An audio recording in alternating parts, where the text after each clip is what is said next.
Assalamu alaikum, j'espère que vous allez bien.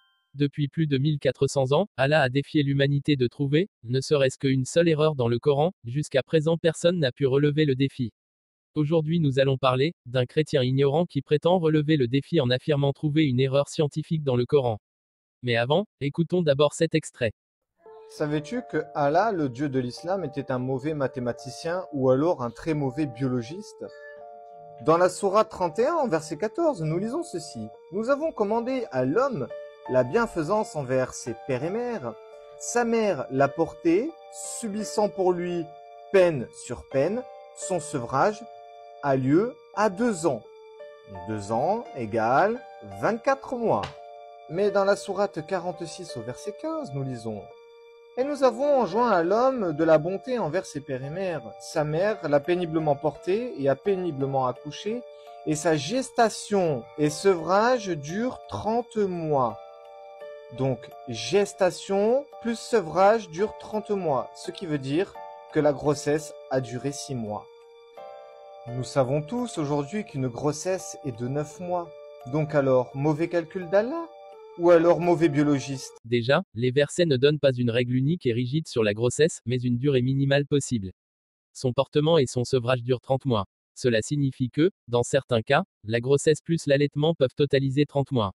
Et si l'allaitement prend 24 mois, cela implique que la grossesse minimale peut durer 6 mois. Il ne s'agit pas de dire que toutes les grossesses durent 6 mois, mais que le minimum physiologique peut être de 6 mois. La science médicale confirme que, un fœtus né à 6 mois, soit 24 à 26 semaines, est prématuré, mais peut survivre avec les soins modernes. Cela confirme que 6 mois est un minimum viable dans certains cas extrêmes. Donc, l'argument de l'erreur scientifique est infondé et basé sur l'ignorance du Coran et la science moderne. Alors qui est l'ignorant? Si cette personne attaque le Coran en prétendant y trouver une erreur scientifique, alors la réciproque est non seulement permise, mais nécessaire pour lui montrer l'hypocrisie et l'incohérence de son attaque, surtout si lui-même se revendique de la Bible comme référence sacrée. Parlons des erreurs scientifiques dans ta Bible. Dans Apocalypse 7, verset 1, il est dit: après cela, je vis 4 anges debout aux 4 coins de la terre. Erreur, la terre n'a pas 4 coins, c'est une planète sphérique. L'idée de coin suppose une terre plate et carrée. Aussi, la Bible qualifie les chauves-souris d'oiseaux. Lévitique 11, versets 13 à 19, voici parmi les oiseaux, ceux que vous avez en abomination, et dont on ne mangera pas, l'aigle, l'orfraie. Et au verset 19 on mentionne la cigogne, le héron et ce qui est de son espèce, la huppe et la chauve-souris. Autre erreur, la chauve-souris n'est pas un oiseau, c'est un mammifère volant.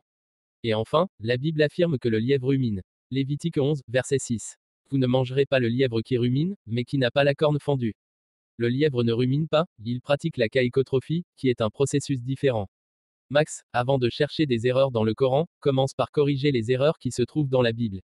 Si cette vidéo vous a plu, n'hésitez pas à liker, partager et surtout vous abonner.